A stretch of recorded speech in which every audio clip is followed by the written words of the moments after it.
Good evening and welcome back to the Nexus Gaming Series. I am your caster, Bahamut. On the left-hand side, we have the members of gillyShark, and on the right is going to be ReGen Retro. This is a Division A matchup, and we have a great best-of-3 in front of your faces. But I'm sure you're all sitting at home, you've got your delicious Chipotle, you've got some great Taco Bell, and you're wondering how we got here. And let me just tell you, I got you. The home team this evening is... Hold on, this isn't correct. Let me fix something really quickly. IMO lost coin flip. There we go. Alrighty, so the members of gillyShark lost the coin flip. What's new? ReGen Retro opted for first pick in our game number 1. They banned out Cursed Hollow as well as Alterac Pass. Braxis Holdout and Tomb of the Spider Queen are going to be banned out by the members of gillyShark, and Sky Temple will be our game number 1. Thank you all so much for joining me this evening. Let's go ahead and jump into our draft, and really quickly also, hello everybody. Zex, how you doing, bud? I'm super pumped to cast Underlords again with you on Friday. The track you heard, I think it was the remaster of the Castlevania song. I downloaded like a bunch of, because there's like actually someone put every Super Smash Brothers song in a like downloadable free for anyone to get folder on Reddit. So I found that and I got it and I was like, cool, let me pick and choose a bunch of the songs. So they're all randomized, so I hope that helps. Cat Peach, how you doing, bud? Thanks for coming by. Blonde Duchess, thank you for coming by as well. Kage, what a surprise. Kaimo lost, yes. Is that, hold on, is that the Miss Windup Bird in chat? Thank you for coming by. And Murda, how you doing, bud? Glad to see you come by, as well as Carson. I hope I got everybody. Sorry if I missed you. So Baha, how did we get to this map? Why are we in Sky Temple? I have popcorn because I'm here for the lulz. Alrighty, let's actually get into our game here because we haven't really touched much on the draft. We have a Garrosh and a Hanzo being banned on the left-hand side. We have a Zeratul and a Samuro, or a Stark, if you will, going to be banned out by the members of ReGen Retro, not wanting to deal with that Greymane Tyrael on the left-hand side. Looking a little bit like there's a Jolly Roger in the distance on the side of gillyShark. Diablo, Jaina, and Anduin will be picked up here on the right. I love that synergy that ReGen Retro is trying to pull out right here. Diablo is a really great initiator. Anduin has great CC and control. He's got a great burst heal for the friendly team with the Divine Star. You've also got Jaina to follow up with the Diablo. There's a lot of slows that she can throw into these heroes that can also help the Diablo step further forward, as well as the Anduin, but then she's got the burst on top of it. Diablo's got a lot of CC and control and maneuverability. Jaina just blows them up afterwards. Malthael was banned out by the members of gillyShark, not wanting to deal with that in the solo lane, and Lieutenant Morales is going to be banned out here. The Jolly Roger is definitely seen by the members of ReGen Retro, and so we'll get back into the second half of our draft, as this is going to be Greymane Tyrael. So far we've got a bit of a pirate situation on our hands for gillyShark. How do they want to bring this to the table? Do they want to continue going this route? Do they want to grab the Zarya for some extra shielding? Do they also want to maybe grab I actually like the idea of like a Gul'dan here, but they're gonna go for that Rexar for the solo lane control as well as the Stukov. So it looks like maybe they're playing back off that Juice Pirates potentially. They're just like, you know what, we're not taking that. We're gonna build out this different draft. Or hey, they're just saying it doesn't matter. We're gonna run it regardless, and we're gonna run it down top lane. Excuse me. Wait, Kaimo lost the coin flip. I am bound by blood oath. Thanks for coming by, bud. Angus Lee, how you doing? Thanks for coming by. I'm glad to have you all here, cheering on these great teams, but a Leoric and a Maiev picked up in the last half of this draft. That's a lot of good, like, their team fight from ReGen Retro is terrifying. I'm not gonna lie. Like, you have so much set up from Leoric and Maiev, as well as Diablo follow-up, Jaina follow-up. Anduin's able to just keep the friendly members so alive and sustain so very well with that Divine Star, as well as those flash heals. We'll see if it's gonna be a light bomb situation. It's possible. Maybe they throw it on the Diablo as they charge in, or they just go for the Holy Word Salvation to blockade some of this incoming damage. Last pick coming out will be the Junkrat here, and they're going to have some range poke as well as a little bit of control with that Diablo stepping up. I do like the Junkrat being played into this Diablo, mostly because of the fact of you have that concussion mine. So Diablo steps forward, they're aggressing, anyone really aggressing Maiev even, or Leoric. You throw that concussion mine out, you get that separation. That might even yield you a kill if you can get the detonation in the right direction for that one member, splitting the enemy team apart, throwing one back into the lane, one towards your gates maybe, and then the gates can work towards the similar goal of wanting to be an OP Nexus force and trying to take those out. But we're going to pull it back here, and overall, I like both the drafts. I think we're gonna have a really good game number 1 on our hands here between these two teams. This is the only game I do have for you this evening. I do apologize. Tomorrow night we're gonna be hitting it hard. We do have 2 heroic games, and I think we're gonna do a replay cast or 2. Got a long night of casting tomorrow. Gonna try and we're pushing for that partner. We're definitely trying to get to that higher viewership average, so that way we can bring you some clearer and better streams. Maybe I just have to do like 8-hour streams on Saturdays again. No food to talk about today, but I have some coffee. Ooh, I miss coffee so much. I can't drink it. All I have is tea. That's all I got. Yeah, bud? Are you gonna go do post-draft analysis? Is that what's happening right now? He wants to get another toy, don't you? Go do your post-draft analysis. You got it. It's okay. Let's go ahead and get into this game here. On the left-hand side, we've got the members of gillyShark. We got Veggie's going to be on the Tyrael, Stark will be on the Grey Mane, Zergy Monster will be on that Rexar. There, I want to say Rhaegarth like 3 times. I don't know why. Chest Looter will be on the Junkrat, and we have Kymo Tripson going to be on the Stukov. I actually do got to say that the little spin between the both of them is really good. On the right-hand side, we have the members of ReGen Retro. We're going to be having Deltron going to be on the Anduin. Aaron is going to be on... Aaron is going to be on the Leoric. Zammy Bars is going to be on that Diablo. Altanian is going to be on the Maiev, and Big Bird going to be on the Jaina. Let's go ahead and check out our mid lane, check out our level 1 talents, see what we get here. No Fingers of Frost from the Jaina. Going to be going into, I believe it's extended duration. I can't remember. Lingering Chill. Yeah, it's the extended duration, so it's going to be 4 to 6 seconds on that one. And that might offer a little bit more in some of these chases, so that way they are going to be slowed for 2 seconds longer. And in the Nexus, 2 seconds is a long time. I mean, think of like any sort of like 2-second stun, like Hanzo's Dragon Arrow when it makes it to that 3 out of 4, I think, ticks, because it goes from like 1 to 1.5, 1.5 to 2, 2 to 2.5 it maxes out at. Either way, when it gets to that 2 second stun, it feels like an eternity, and like even casting it seems so very long. Let's also go ahead and just really quickly make sure I get my vision control set up here so we can highlight some of that information, as we are going to get rotations right now. Let's jump into the top lane really quickly. We haven't highlighted any of the solo lane action between Leoric and the Rexar here. Cat Peach, thank you so much for the 12 months of support. Thank you for your subscription. 12 months for Bandit. Yo, he's gonna get a bark box soon. Just heads up on that. Maybe if we get the bark box like tomorrow, we can open it in between games. That's the dream right now. Yo, Joe, how's it going? Thanks for coming by, bud. Bandit had a thought. He did have a thought and got really close to the camera and wanted to whisper it, but I kind of talked over him. That was very rude of me. I'll let him break it down as in between games. I'll make sure that he hits on that note as well. But we're just kind of jumping around the map right now, getting an idea of how these lane matchups are being handled, as well as it looks like they've broken off from their 4-member rotation between mid and bottom. They've left. Well, no, they're going to be rotating the Maiev here and there, maybe going for some extra pressure onto Stark. And they're calling these rotations between both teams pretty good. You saw that the moment they were missing in bottom, Stark ran to the front gate and played right by there till they had vision once again. Let's jump back into top lane. We're going to jump over to the vision for the Rexar player right now, just to get an idea of how gillyShark is seeing these lanes, and just also get an idea of how they're playing this Misha Bear, because we can see some of their commands as well as just what their actually posturing is and how they're throwing the bear around. You can actually see that they're in this bush over here to maybe scout out any sort of flank, and then now they're going to be throwing them down on this point, so that way they can at least get this vision back and they won't have a rotation against them. We do have the right side camp being picked up here, and that is going to be pinged. They grabbed this on the left-hand side for themselves. A little bit slower on their side, but hey, not that big of a deal. We're going to jump on to Deltron here, who's going to be continuing to push up this top lane, as they do have a camp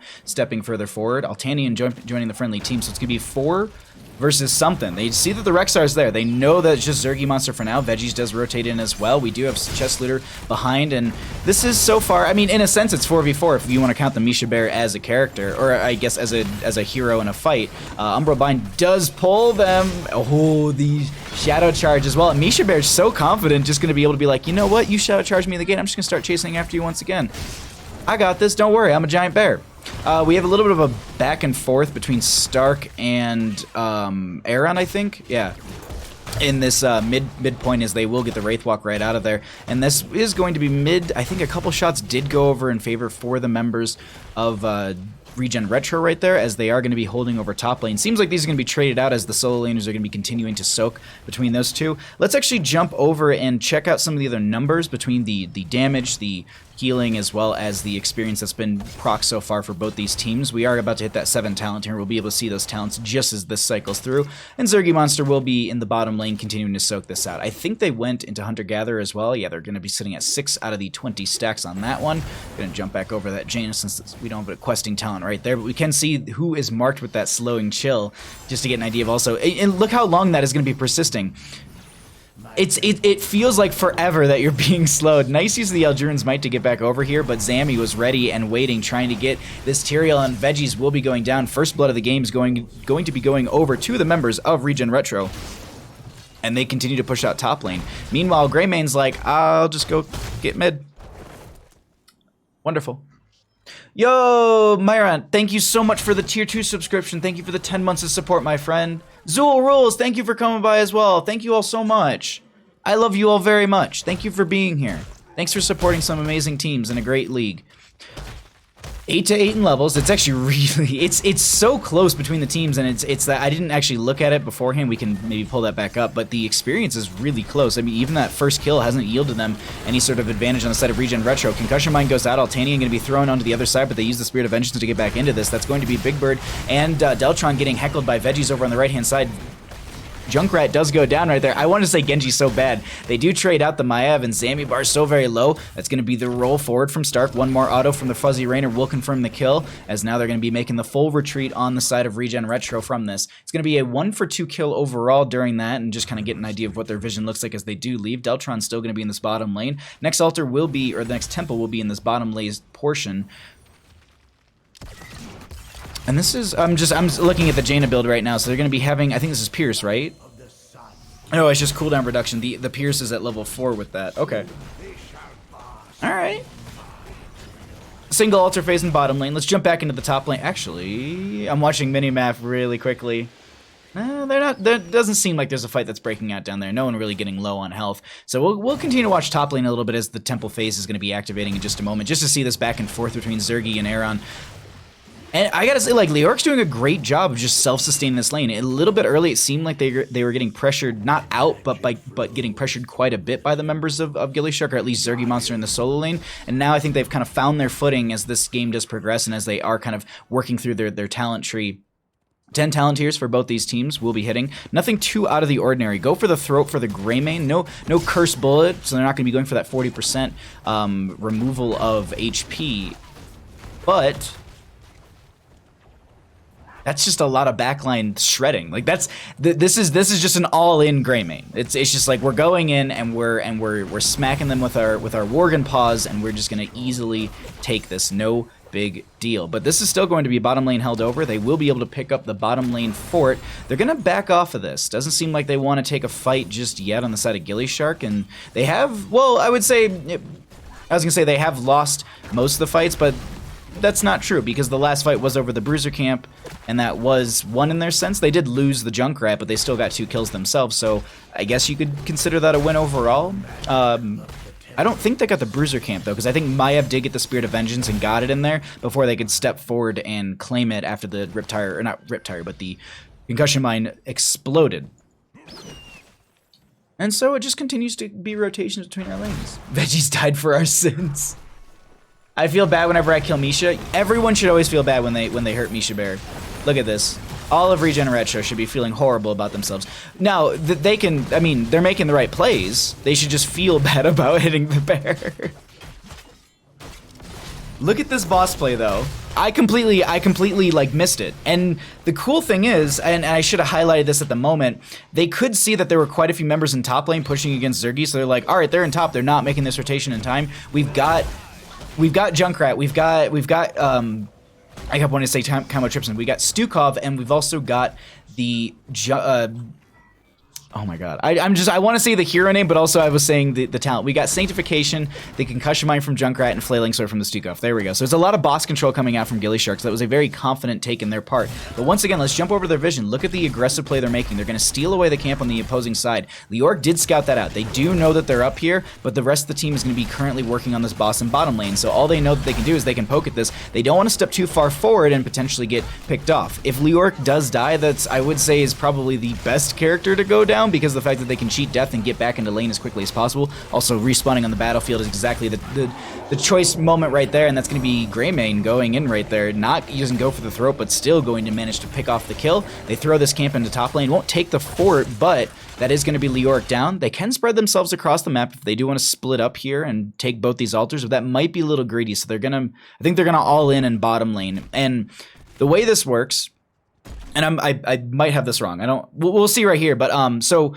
the temples will always attack the most front forward structure, or the one that's in that lane. So for example, top lane is currently hitting this one because all the forts are here for gillyShark, and this is the closest in lane. Bottom is hitting this one because it's the furthest forward structure. Once this goes down, look to see it move and retarget into the bottom lane. So this is just a way, if you're ever trying to prioritize something in your own games, and I'm sure this is why gillyShark might have rotated into bottom lane, also because of the fact that they can pick up 2 siege giant camps and put those in as well. So it's something to consider in your own games. I was like, what is it hitting? It's hitting the well, okay. But now you can see it's retargeting down and over here. The one in top lane is going to be hitting in this mid lane, and since we have just a lot of these rotations, this is a really good time to highlight this. And if you didn't realize it for your own games, you're now like, all right, cool, like if I get a double altar phase on Sky Temple, and I know that it will, you know, there's 3 keeps left, but bottom lane keep has the keep front gate down, and top lane is completely, you know, fortified. Sorry, there's a fight breaking out down here. Big Bird is going to be going down. Jaina will be picked off. That's going to be Stukov traded out. Altanian taking a lot of damage right there. Riptire going to be coming in as well. Oh, can the Riptire catch up? Well, no, they're going to get the kill from Greymane either way, but now they find themselves in Anduin. A 1 for 3 in favor for gillyShark right there. But overall, that's just something to take in your own games. If you see bottom lane's weaker than top lane, and there's a double altar phase in top and bottom, go for that bottom. You'll burn through the keep potentially faster. That was my teaching moment that I overextended on. Either way, 15 to 14 in levels. We have the few members coming back that did get picked off. I would assume this is just going to be the keep rush. I don't think they go for more than this. Junkrat is still going to be in mid lane. You can see that happening right there. If they can get a pick onto Zambi before the rest of the team shows up, that'll be huge for them, but I don't think that's the case now. They get the Eldrain's Might out, and now that's constant catapult pressure coming in through the bottom lane, something they're going to need to deal with and keep their mind on, as our next temple phase will be a single one in this mid lane position. And so same kind of situation. This is just going to attack the mid. It's not going to prioritize the top lane. It won't prioritize the core, obviously, because there are still keeps up. And we do get our Bruiser camp on the left-hand side. Right side, I think, still had a minute or so. Yeah, they're a bit away, but they don't want to try and take anything aggressive. They're also rotating in a bit of a group. Leoric does have some mobility themselves. So they're going to be... Actually, they didn't even go into Ominous Wrath or Royal Focus. Well, we could see... I think it's Royal Focus at 16, Ominous Wrath at 13. I always flip those around.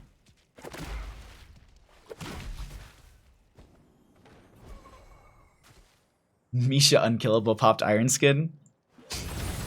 Misha is actually insanely hard to kill, especially as the game does progress.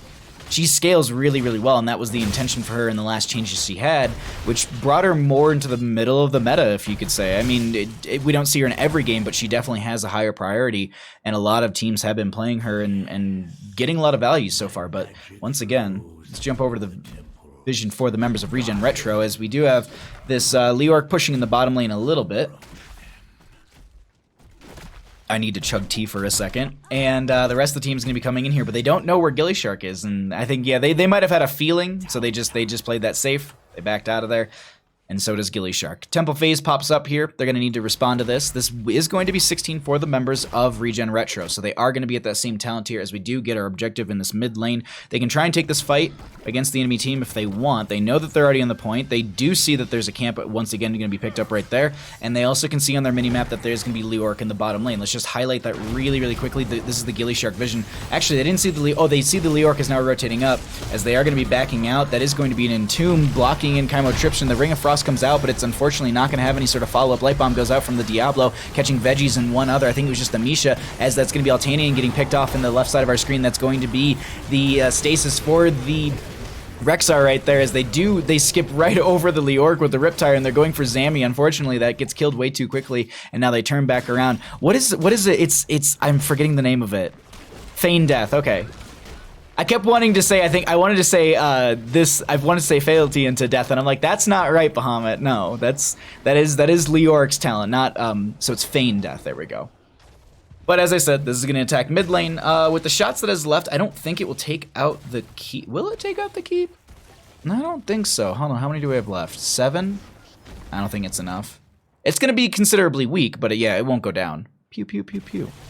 The other thing to note too is if you are new to this game or you didn't know this, those last shots that you just saw and no one was on the point, those are triggered by whoever finishes out all those other little shots. And I'll point it out once again, there's little yellow beads you'll see, and there's 5 little green ones. And those green ones are the autos that go out right at the end if you've captured, if you're still on it at the end. It doesn't, like, there could be one little, I think it's yellowish or gold bead that's still left.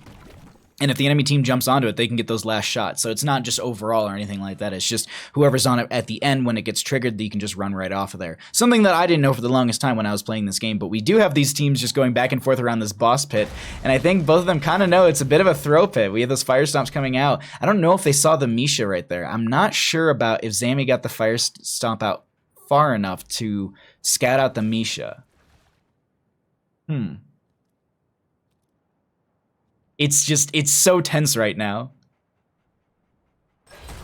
Oh my god, I can't believe just like everybody is just like, all right, we're gonna play it slow, we're gonna play safe, because ReGen Retro doesn't want to fight without 20 talent tier, but they're not going to be able to hit it in time, and so they're like, all right, well, we can't fight them because they're way too close. gillyShark is like, all right, well, we're just gonna play on our side of the map. If you actually look at the mini map, in a sense, as Stark steps forward, anytime I'm just like, let me give an example of something, and just like, my example is completely moot. But here's the thing, look at this advantage right now. They see gillyShark in top lane. They can count all 5 members. Look what they're doing down here.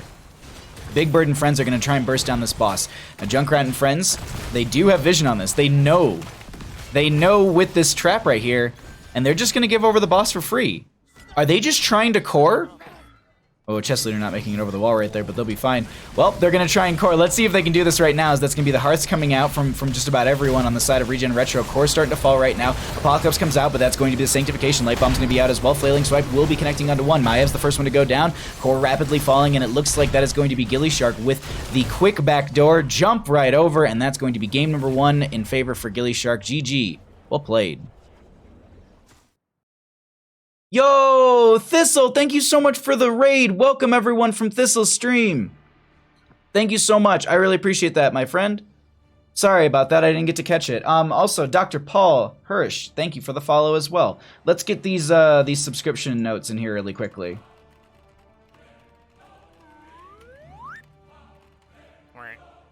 Thank you. Also, thank you, Cat Peach, for the shout out. Thank you, thank you, thank you.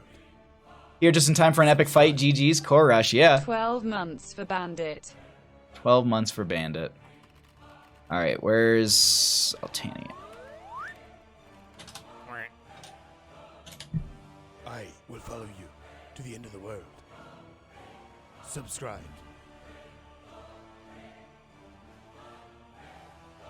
Host connection detected.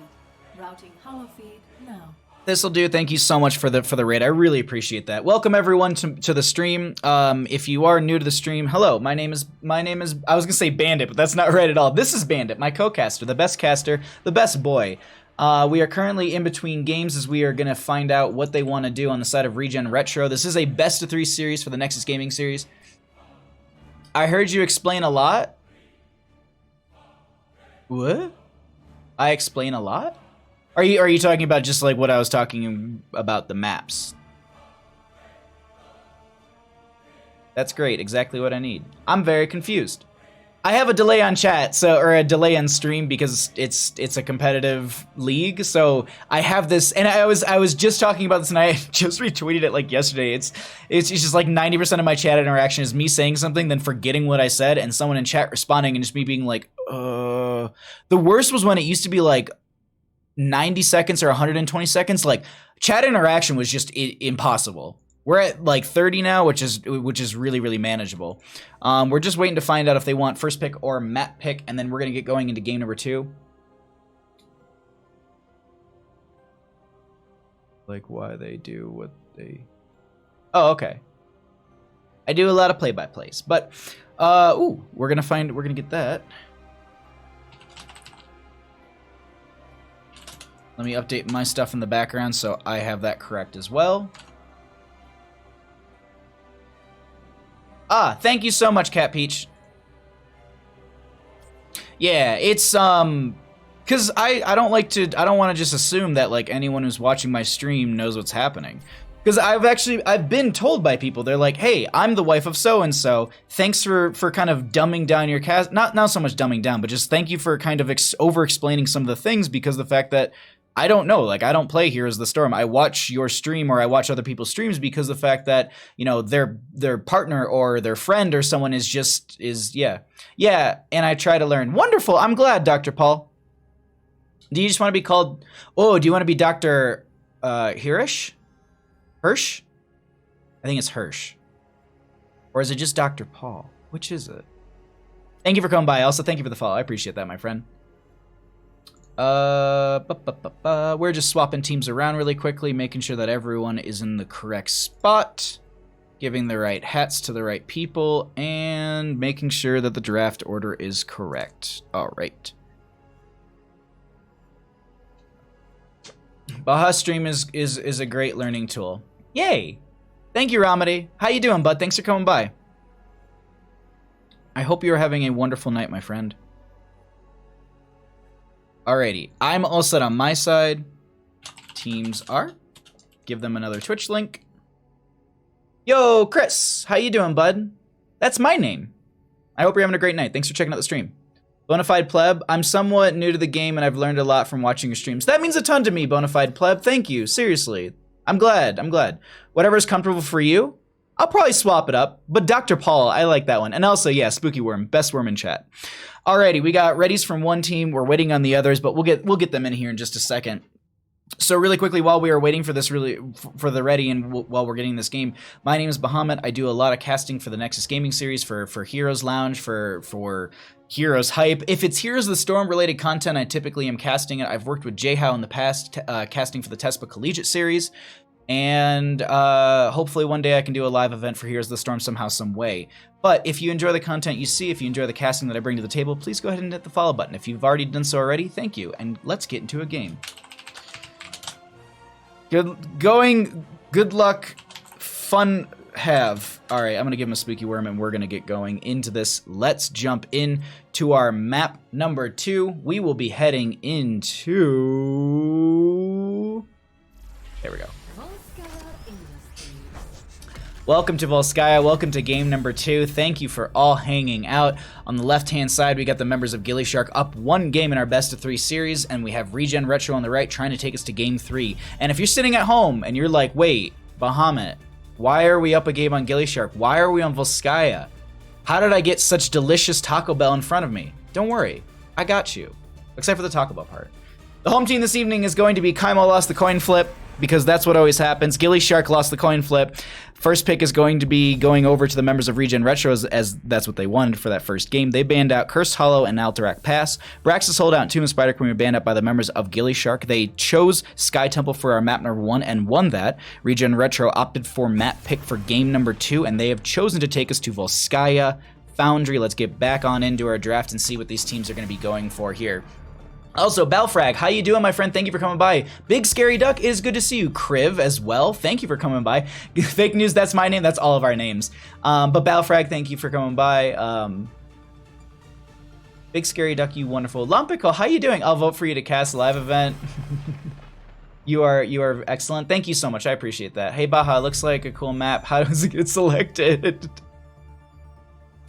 Oh, Tatsuki, how you doing? Big Scary, thank you for gifting a sub. Thank you. Dr. Paul, enjoy your Asmo Pogs, your finger guns, your Baja Rages.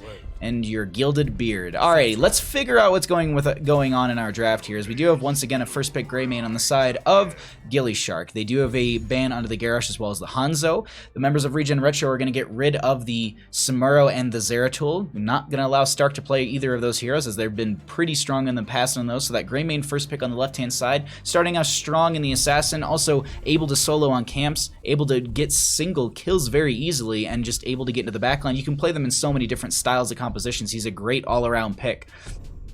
God, I want Taco Bell now. There's so many good friends here. Absolutely, Beard Buddy. I'm great. How are you? I'm doing wonderful. Unless that was to someone else, but I'm doing wonderful. Thanks for asking. I had a good game. Look at your gorgeous beard and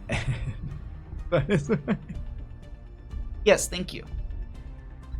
Alright, so we have a Gul'dan and Johanna. Let's actually jump into our draft further here, as this is a... I like the Gul'dan Johanna here. They have a lot of good point control, a lot of good poke, and a strong front line for that. Tyrael and Malthael will be picked up on the left-hand side, showing their hand for the solo lane a little bit here. They don't have to solo lane with the Malthael, but this is to be expected, in my opinion. Into the Johanna as well, and a team fight-based map, like Volskaya Foundry is. I think that Malthael works really, really well here because of how much... disruption he can bring into the backline, as well as Greymane is really strong for that, and Tyrael is high mobility. Bit of a dive draft coming out from the members of gillyShark, as we do see that ban onto Kaimo Tripson's Stukov that we saw in the last game. I like to think Bahamut Gaming is like... wait. I like to think Bahamut Gaming is like an octopus and can... wait, what? I'm so confused. Thank you seriously all for showing up in all the finger guns. I love you all so much. You beautiful humans. Uther's going to be banned out here on the side of gillyShark. Not sure about that one. I didn't think that they'd be going into the Uther, but he is pretty strong. I'm trying to figure out what I would pair into this Gul'dan and what would I deal with on the other side. Like, Alex Straza's an okay idea. She's got good point control, but I don't know how I feel about it. Anduin will be picked up once again. It's mostly like how to make sure that the Gul'dan can just pop their trait and constantly be healed back up as needed. That's the one thing that I worry about. And in the past, that answer was just like, Lieutenant Morales, battery pack. You can just hit there and smash Q, W, and E and just smash the D at the same time. Well, no, that I said that and I was like, that didn't come out of my mouth right. Lieutenant Morales will be picked up on the left-hand side, and a Junkrat as well. So a bit of a little juicy and a little piratey coming out from the members of gillyShark right now. Last pick going to be coming out from ReGen Retro. They've got this Medivh, which I didn't highlight at all, and it's a great way to kind of get into the backline and potentially make Lieutenant Morales' life horrible. And that's what we've seen, I think, in a previous game when they ran Juice Pirates. I want to say that they had a Medivh and they just kept portaling and just diving right on Lieutenant Morales every time. Yeah, smash the D. Yeah, thank you, Cat Peach.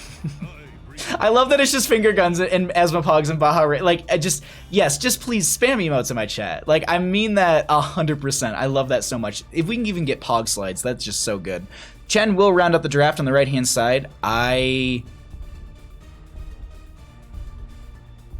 would like you to pick Wandering Keg, please, ReGen Retro. Thank you very much. Please? It's a good way to deny Juice Pirates, totally. Where's Kaleo? Or if I actually look over, is it already in? Oh, it's not. Alrighty. Well, thank you all for hanging out. We're about to get into game. Once again, if you are enjoying the content you're seeing, if you are new to the stream, if you haven't been here before, my name is Bahamut. I do a lot of casting for Here's the Storm. I joke around a lot with chat. I like to have a good time, but I mostly want to bring good games to everyone at home and give a great place where players can show off their skills. So thank you for hanging out. Thank you for watching. And I highly encourage you to check out the panels below. There's a lot of good information for Discord, for Twitter, for YouTube. There's also a BarkBox referral that helps out Bandit get more BarkBoxes. So that's on you. Let's get on the left-hand side. We got the members of gillyShark up one game in our best of 3 series. We're going to be having the dancing Greymane played by Stark. Kaimo Tripson going to be on the Lieutenant Morales as well. I honestly didn't know that was her dance right there. Malthael going to be played by Zergy Monster. Chesslooter going to be on the Junkrat and Veggies will be on the Tyrael. On the right-hand side, we got the members of ReGen Retro. Altanian is going to be on the Gul'dan. Deltron will be on the Anduin. Aaron is going to be on the Chen. Zambibar is going to be on the Joanna. And I was trying to think about it off the top of my head. Let's see if we can do this before they dropped out. Big Bird. Big Bird is going to be playing the Bird as Medivh. Very, very perfect. All right, let's see what we get here for our lanes, as well as some level 1 talents too. I chugged a bunch of tea as we were loading in, and I have to burp because this is what happens in our stream. Baja Vest Cancer, make sure you follow. Thank you so much, Miss Windabird. I appreciate that, and thank you, Blonde Duchess, for giving the link for that for the Discord channel. Where's Big Bird when he comes to show? Recyclic, how you doing, friend? So many good people in chat. So many good emotes as well. Let's see what the gillySharks are going to be doing right now. Also, I need to set up our player vision. There we go. All right. Because what I wanted to do was highlight how they were actually pushing these lanes, because they weren't showing a ton really quickly. So I'm just trying to get an idea of how they're playing this and how they're making their rotation. Seems like we do have the 1 minute mark grabbing the camp over here. Let's see if the members of gillyShark are doing the same. We have Stark going ahead and selling this, and this is something I was highlighting in the draft. Greymane is extremely strong in the solo lane, in the group fight, in the camp, soloing camps essentially. Like, he's an all-around great hero. He fell off the meta because of high-mobility heroes like Genji and Maiev were really, really prominent for a while, and then Greymane got slight changes, and that kind of pulled him more into the middle of the meta, much like how we see Rexar being pulled in as well, as I was noting in the last game. Now Genji, I will say this, is making a bit of a comeback here because of the fact of Light Bomb and Anduin. We've been seeing a lot of teams go for the Genji Anduin combo, so that way you can throw the Light Bomb on the Genji, they dive in, they get that stun, you follow up with the X Strike, you can get another Swift Strike through, or you can actually use the Dragon Blade as well to continue and follow up with that a little bit more sustained damage after the big stun. So there's just a lot of good plays that are coming out right now, and a lot of great adaptation that's coming into the meta with the heroes that are already here. Now with the release of our new hero, Kira, if I'm not mistaken on the pronunciation, yeah, like I think it's Kira, yeah. Anyways, I'm excited to see what she's going to bring to the competitive meta, because obviously Storm League meta versus competitive metas are two different things. Like, when I first started casting, I had a decent idea of rotations of what you should do on map because of casting a lot of high-tier teams and talking to them. So I tried to take that same mentality to my Storm League games, and you can't apply that in a random setting. If you're sitting there with like 3-4 friends, or you have a 3-stack, a 4-stack, 5-stack, if you have some plan in place, then absolutely there's some coordination that you can definitely pull off right there, as Maltheo will be picked off. First blood of the game going to be going over to that Chen, fly kicking around the map. We do have our first objective going to be popping up in this mid lane, but it's just something to note. Like, you can watch all the games you want in the world. That doesn't mean that someone on the opposing side or on your friendly team will understand that logic as well. I mean, I've seen enough Tatsuki streams to see Nova's like first or second picked. Like, I think it was yesterday. Oh my god, like I wasn't even in that game, and I was just like, I was sitting there just tilting so hard, because like there was a fight where they could have ended in mid lane, and they 100% could have ended in mid lane. I think it was Volskaya Foundry with the Nova, and she decided to go, like, they were on this core right here in this keep, and they could have pushed into the core, and Nova just backed off and went and got a camp by herself. Like, I was watching in the minimap, and I was just sitting there in my chair just like, are you serious, Nova? Like, and that's the thing, is like, so that's my rant. Overall, like, learn a lot from these games, but understand that a lot of teams and a lot of players won't have this knowledge or apply this into their own games.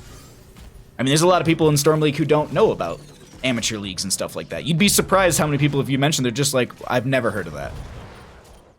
Anyways, it was a bit of a rant, but we got to our first objective here 4 minutes into the game. 53% on the side of ReGen Retro, holding this over fairly well for now. The other thing to note too is you saw those teams break off and grab the enforcement camp, or the fortification camps over here on the left and the right hand side right at the 1 minute mark, because of the fact that it's a 2-minute 30 counter. So what happens is you grab it that early, it's back up around that 3:30 4-minute mark as we're seeing right now. You do have the objective phase during that time, so if you do have a battle or you do need to get a second one, like we're going to be seeing right now, as they do have that second fortification camp going to be picked up by the Chen, you now have 2 turrets that you're able to bring into the fight. So there's reasoning behind a lot of these camp timings and why you see a lot of teams break off and go for specific ones, or they go for a rotation starting at a specific moment in the game. So that's another thing to highlight as well. We do have that Greymane doing some work here in the mid lane. Let's pull away the talents and get an idea of what this fight looks like, because it is going to be, they did step forward onto this, and they're starting to get some good channel in their favor on the side of ReGen Retro. Actually try and mention NGS to people who I meet who actually impress. Oh, I see. Yeah. I've no joke been like playing a game and I'm like, hey, I'm gonna be casting for the Nexus gaming series, and like someone was just like, I don't know what that is, it sounds dumb, and I'm like, all right, cool. Sounds like a typical response as we have a fight breaking out. Lieutenant Morales getting some great heals in right there as they have the Greymane diving around. Nice concussion mine coming out from Chest Looter to force a few members away. Big Bird consistently getting all these arcane rifts in, but Zammy Bars is a little bit low. The Anduin with the healing for the friendly team. The overtime is going to be there, and gillyShark needs to stay on the point. Veggies dives over the wall to go ahead and tap the well, and now they mount up and come back. That was little things like that where you can throw the Druid's Might over the wall and teleport, just save a bit of time so that way you can get back and get in this lane and anchor for the friendly team. For the first time in our series, we're also going to be seeing the members of ReGen Retro ahead in the experience department. It's not a major experience lead, but they are going to be first to 10s with this momentum. Here's the other thing to note too. Chen popped into bottom lane for a second, but they actually rotated right back up. I was gonna say, like, let's note this on the side of gillyShark's vision just to kind of show that right there as they do portal forward. Zergy Monster's gonna be the target who's just trying to live within all of this damage. We do have Veggies and friends jumping onto Deltron in the back line. That's gonna be the Divine Star coming out. Can Deltron live? Unfortunately, no. Stark gets the roll to disengage, and they'll be fine for now. As Chen continues to kick out and is a giant panda and a giant nuisance, but that is going to be first Triglaw Protector going over in favor for the members of gillyShark. Let's cycle through some of the other numbers really quickly, because that was a long, drawn-out fight, and we definitely have not looked at any of the experience, heroic damage, or healing coming in for either of these teams. We're actually going to be seeing them skip over most of this. Like, typically we see teams just go straight for the clear through this, but we're going to be having the quick rotation and the high priority onto the top lane. And the reason is for this is you want to take out that well. Lane sustain is really, really important on a map like this if you are going to be fighting over control point B, which is going to happen 2 minutes and 30 seconds after the Triglaw Protector falls down. Then the quickest rotation the friendly team can make on the side of ReGen Retro is going to be all the way back to their keep or all the way into mid lane, because they don't have any sort of lane sustain with their well.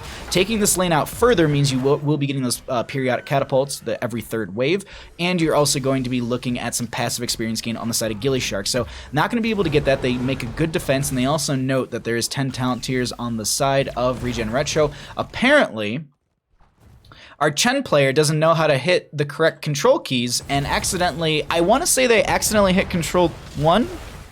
I don't know what they are, like I have to look at them, but I think Storm, Earth, and Fire is control 1 and Wandering Keg is control 2. So we'll say that, and actually we can check here, hold on. We have the power. Right? Wait, I can hold control? Oh, it doesn't do it. Okay, never mind. Never mind. I thought I could pull up the. I just wanted to see what it was, but I think it's control 1 for the Storm, Earth, and Fire. Either way, we are going to be seeing rotations out to camps. I didn't look at the timer as the Triglaw Protector fell down, but I think we're going to be looking right around like the 10, like just around the 10-minute mark. I think should be when we get the announcement for the next Triglaw Protector. Kisail, thank you for the follow. I appreciate that, my friend. Glad you're enjoying the stream. On a note of our heroics, which I didn't highlight whatsoever outside of just shaming the Chen player, which it's fine to take Storm, Earth, and Fire. There's so much value with that. It's such a strong talent. Like, to be able to remove stagger damage, you can fill an entire health bar full of stagger if you get the Storm, Earth, and Fire off in time. You've mitigated all that. Meanwhile, there's a siege coming in through bottom lane from the members of gillyShark trying to open this up. They're running it down bottom. They're doing the thing. Where are we going with this? Oh, my cursor didn't go far enough. And just the it's sort of like you've pulled them all the way into the bottom lane, and then I don't know if they saw where they went, but they definitely went through mid lane over the minion wave with the with the medevac. It's just such a ridiculous. I mean, we didn't talk about it, but this is the one thing to highlight is they went. This is Juice Pirates. This is full Juice Pirates coming out from the members of gillyShark, and yeah, Keg is more fun. So taking the ult was a misclick? No. I'm being very sarcastic. So Wandering Keg is a really good tool for repositioning people around. They recently gave it a 25 armor buff, meaning that when you're in it, I believe you just have 25 armor, and I think maybe when you come out of it as well, you get a little bit of that 25 armor afterwards. The big thing with Storm, Earth, and Fire is that when Chen has stagger damage, and we'll try and highlight that at some point, what it is and you'll see it on Chen, it's a little bit of like a glowing circle around them, and their bar will start to turn that damage over time, that purple color, or not purple, it's off green. There we go. There you can see it on chest litter. I guess it's a mustard or a muddy green. Muddy yellow. Anyways, it's that color, and we all know what it is now.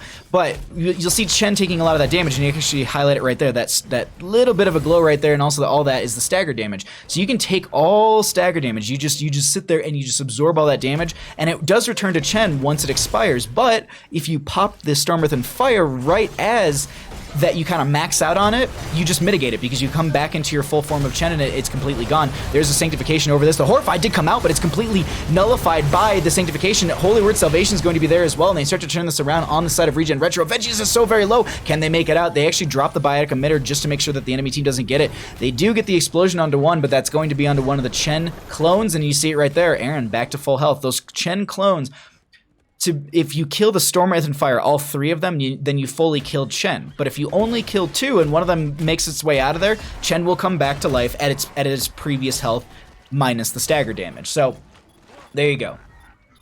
Storm, Earth, and Fire is actually the second one. Okay, thank you. Yo, Pally, thank you so much for the host. Point click root is the issue on Storm, Earth, and Fire. Big, strong, or a bit strong. Pally, thank you so much for the host. Welcome everyone from Pally's stream. We are just a Z stream. We are not a Shift Z. For anyone at home who's wondering, this is Shift Z. This is Z. It's just this is my soapbox that I will die on. Never cast like this. Cast like this. No. Yes. There's like some situations this is really good, but everyone looks so itty bitty. No, thank you so much, Pally. I really appreciate the host. I hope you had a wonderful stream. I caught the majority of those games before I had to leave for this. Great casting. Seriously, great casting. I always like to catch you. 15 to 15 in our levels. We have 78% on this control point B for the second Triglop Protector of the game. And they're just looking for those 16s. Let's actually cycle through some of the other numbers really quickly, get an idea what those look like, and we'll be able to see the 16 talent tiers right as we're done with that. Watching from the airport to cheer on my guys Retro. Where are you going, Mongoose? Thanks for coming by. Shout out, Pally. Thank you, Cat Peach, for shouting out Pally. I really appreciate that. Please go follow Pally. She's a beautiful human being. Oh, someone's going to Italy if there's Italian food. Mongoose, tell me all about it. Generally obs on Z, but show people what they need to see. No, I know. It's Pally, no joke, said to me, she's like, Bahamas in chat, I'm going to Shift Z and cast all these games. So, well, British food, but you got it. Oh, okay. Are you going to England then? Including dynamic close-ups, yes. Sometimes you gotta get in there. Sometimes you gotta get in there and you gotta get that zoom, that little bit of tilt, that just, look at that Chen go. Look at that Chen go. Ooh, look at that mount. Yeah, there you go. All right, control point B was picked up by ReGen Retro. They do have the Triglop Protector, and I'm curious to see what they do with this because there's a lot of options with control point B.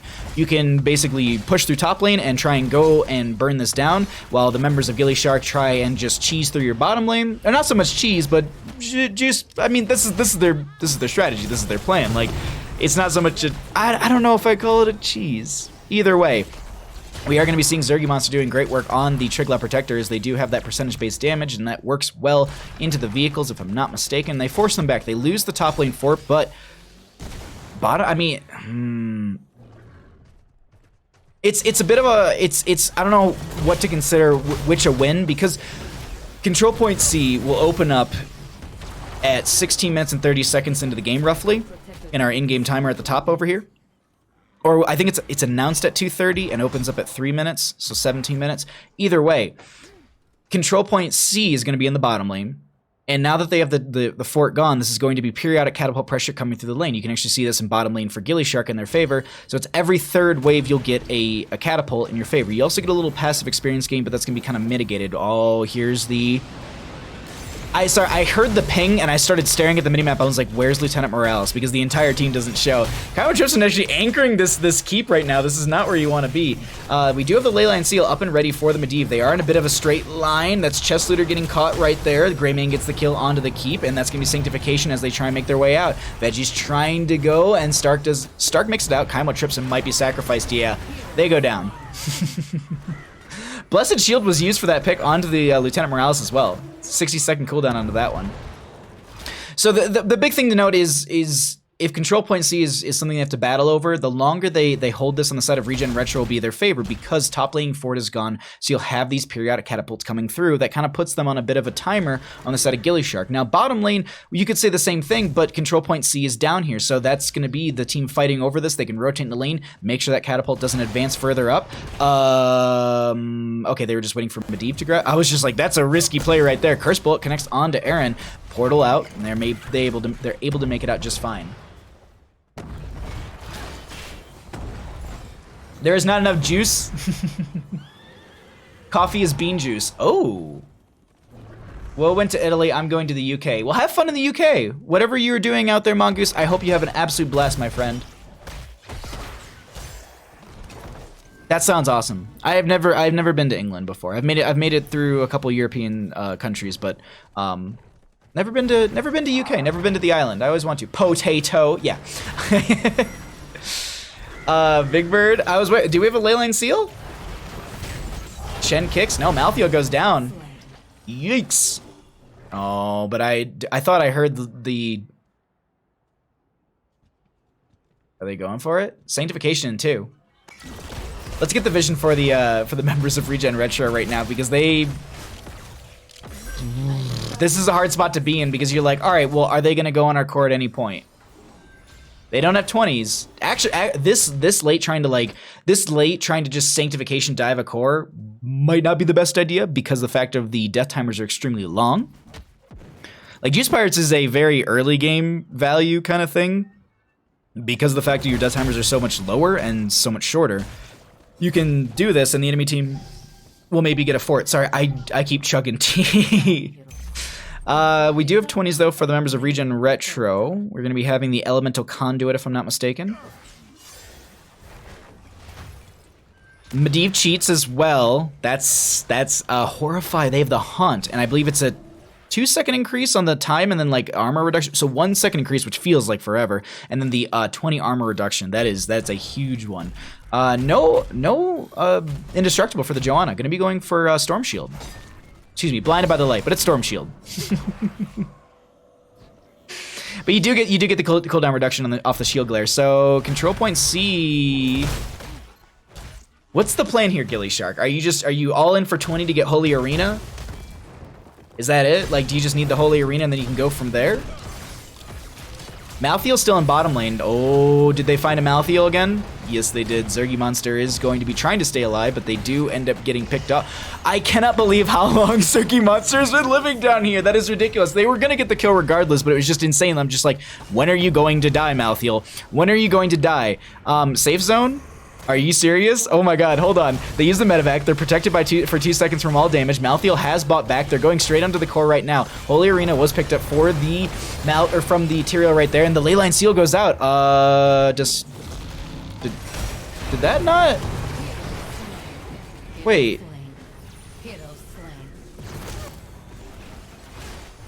Sorry, I'm confused.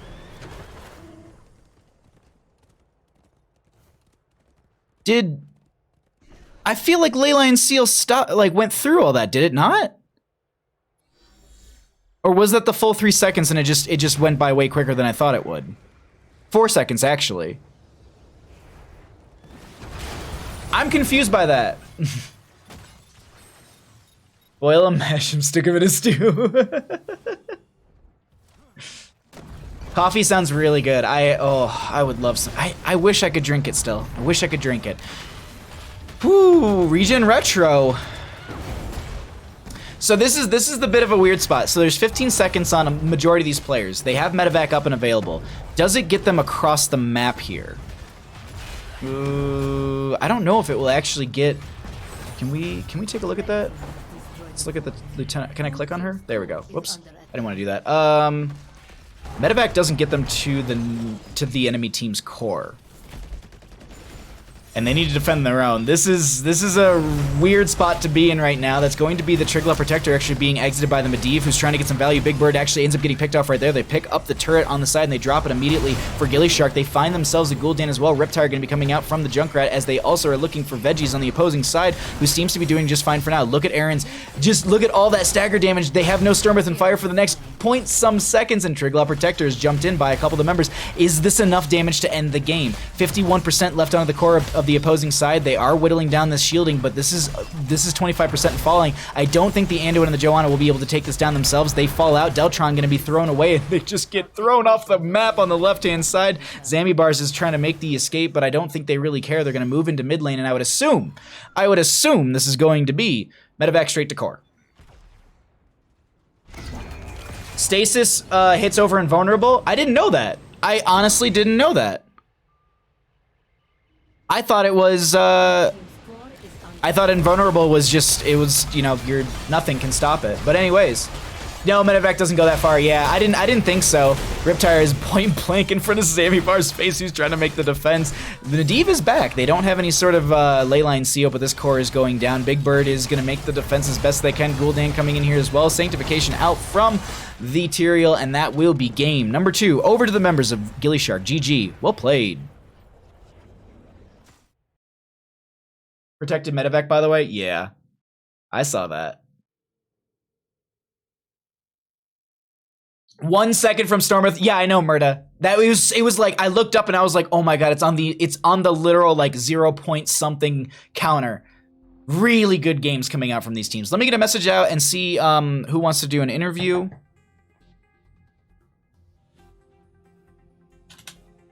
Alrighty.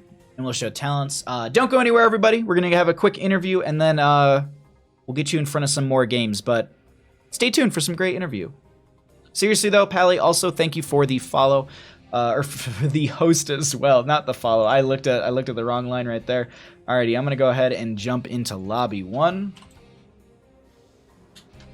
And alrighty, we are back and joined by Kaimo Tripson, the coin flip loser of gillyShark. How you doing? Congratulations on your 2-0 victory. Thank you, and my 15th coin flip loss. Is that what it is? 15 coin flips you've lost in a row. Between Season 6 and Season 7, I am 15 for 18 of losing coin flips. What is it for Season 7? 6 losses out of 7. Well. It's ridiculous, but let's back up here. Let's go into Sky Temple game number 1. The Jolly Roger was being flown a little early there, and they kind of scouted it with the ban onto the Lieutenant Morales. Was the adaptation into the draft to be like, all right, we're going to play a little bit more of a fighty style? Can you talk about the adaptation you made in draft and your intentions for that first draft? Yeah, so pre-game, we had a plan of here's what we're going to do. And if they ban Morales, we're just going to go Stukov, Rexar, and a Stark Hero. Because Tyrael Greymane is just solid. And then when we saw their Maiev, Diablo, Anduin, they had a super crazy teamfight comp. And so we just tried to play the macro game and find our advantage on the map and Sky Temple it down. So yeah, I think it was the obvious Juice Pirates, but did we want to pick Juice Pirates or did we want to bait the medic pick? Ban. We don't know. That's true. I mean, I'm curious though, what was the reasoning for the Malthael ban in game 1? We noticed that their preferred solo laners are Malthael, Leoric, and Chen. Last Rites adds to whatever wombo they wanted to do. We didn't want to have to trade Sanctification for Last Rites. And got you. Zergion, Rexar can beat Leoric and Chen. So we figured we'll just ban the Malthael and then we don't have to worry about it. Easy enough. Now moving into game number 2, you get the full Juice Pirates. Let's talk about that control point C, because that was a bit of a Monka Shake moment. I'm not gonna lie. It was very like, are they gonna be able to take this? Do you just try and all in and go for another, attempt at their core? You had everything up and available in a sense. You just had to make it halfway across the map. Can you talk about some of the decision making right at the end to take that fight, and also what comms were like during that fight? Because it was very all over the place. Yeah, so when we wiped on core, it was fine. We got a bunch of their items, we got a bunch of their heroics. We looked at, you know, we were actually debating while you were dead, do we just try to get to the middle of the map, medevac to the core, and rush it down? Or do we stay and fight? But by the time they had the protector drop, I was like just respawning, and they were already destroying our keeps, so we decided it was best to fight past the protector, kill off their damage, and then medevac to core from there, so we had a minute, assuming we had a successful defense, because the protector like doesn't actually do hero damage, so we just killed the damage dealers and we were good to go. It was a bit of a split fight there. What were comms like, and was it just people calling targets? Because it seemed like everyone kind of had their own agenda in a sense. There was synergy, but like Stark started, chasing out. I think it was Stark was actually chasing out the Medivh, and then Chess Leader was just throwing in damage from the distance. But it seemed like you were peeling the team. Was that the intention? Can you talk about those comms? Yeah, so comms were, I think Stark and Veggies were just like, get in there and kill them all. Typical. Prioritizing, we had to kill the Gul'dan first. Then we had to kill the Medivh, so we didn't get leylined. Shen and Johanna don't really do core damage, so we didn't really care about them. Once we forced them out of the protector, then it was everyone just dive for the Gul'dan and try not to die, and then clean up from there. It was, we had the 50 seconds while we were dead to talk about what we were going to do in the fight, and so it was then a lot of just, we knew, kill Gul'dan, kill Medivh, clean up the protector, go. So we had the action. We just went and did it.